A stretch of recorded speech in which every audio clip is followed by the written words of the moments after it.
আসসালামু আলাইকুম, কেমন আছেন সবাই? সবাইকে নতুন একটা ভিডিওতে সুস্বাগতম। আশা করি ভালো লাগবে ইনশাল্লাহ। আসলে আমার ভিডিও করতে ভালো লাগে, কোনো উদ্দেশ্য বা কোনো কিছুর জন্যই না। আমার ভিডিও করতে ভালো লাগে, আমি কি করি, আমার ডেইলি লাইফস্টাইল সবার সাথে শেয়ার করতে ভালো লাগে।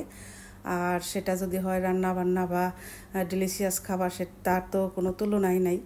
তো যাই হোক, আমি বাচ্চাদের জন্য কাস্টার্ড বানাইছিলাম। আমি এরকম করে কখনোই কাস্টার্ড বানাই নাই, ফল টল দিয়ে একেবারে সব কিছু দিয়ে।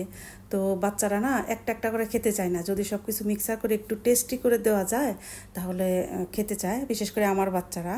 তো আমি এখানে মিষ্টি বানাইতেছিলাম, ছোট ছোট মিষ্টি কাস্টার্ডের মধ্যে দেবো বলে। এটা আমি এক্সট্রা করে অ্যাড করছি, এটা দিলেও চলে, না দিলেও চলে, অনেকে দেয় না। এখানে আমি মিষ্টিগুলো ভেজে নিতেছিলাম।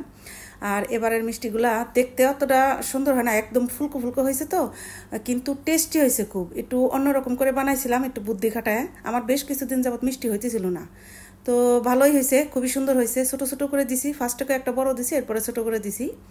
আর কাস্টার্ডের জন্য এগুলাই ঠিক। কাস্টার্ডটা এবারের কাস্টার্ড আসলেও খুব টেস্টি হয়েছিল। আমি এরকম করে বানাইছিলাম না, অনেক কিছু দিছি। তো যাই হোক, সুন্দর হয়েছে এক কথায়। আমার কাছে তো খুবই ভালো লাগছে, আর যারা যারা খাইছে তাদেরও ভালো লাগছে, বলছে যে না ঠিক আছে, মিষ্টিও ঠিক আছে। আর আম আর কলার পরিমাণ বেশি দিছিলাম। আমার কাছে কাস্টার্ডের ভিতরে আম আর কলাটা বেশি দিলে ভালো লাগে, টেস্টে লাগে। আর এই যে আমি কাস্টার্ড পাউডার দিয়ে দিতেছি পানির মধ্যে, তারপর গুঁড়ো দুধ দিয়ে দিতেছি, যেহেতু লিকুইড দুধ ছিল না এর জন্য গুঁড়ো দুধ দিলাম। তো বাচ্চাদেরকে না একটু ক্রিম হ্যাভি খাবার দিলে ওরা এমনিতেই খেতে চায়, একটু অন্যরকম লাগে মুখের মধ্যে, তো ভালোই লাগে। আর এখানে আমি যে গ্রেপস কেটে নিতেছিলাম স্ল্যাশ স্ল্যাশ করে।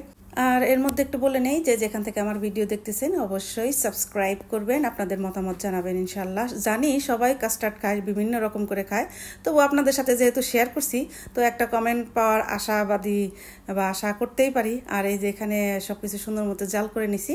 মিষ্টিটা না অনেক ভালো হয়েছিল, খুব লোভনীয় হয়েছিল, যদিও আমার খাওয়া খুবই নিষেধ, আমি খাইনি মিষ্টি, তো খাইনি। কাস্টার্ড আমি অল্প একটু খাইছি, তাও আবার ক্ষুধা পেটে দুপুরে খাবারের পরে। এই সময় খেলে না শরীরে মিষ্টিটা বসে না।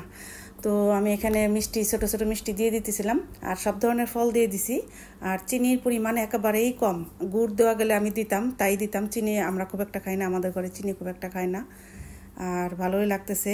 আর এই কাস্টার্ডের ভিতরে না আমি একটু নারিকেল পাউডার দিছিলাম, কোরানোটা না, যেটা কিনতে পাওয়া যায় প্যাকেটজাত, সেটা দিছিলাম।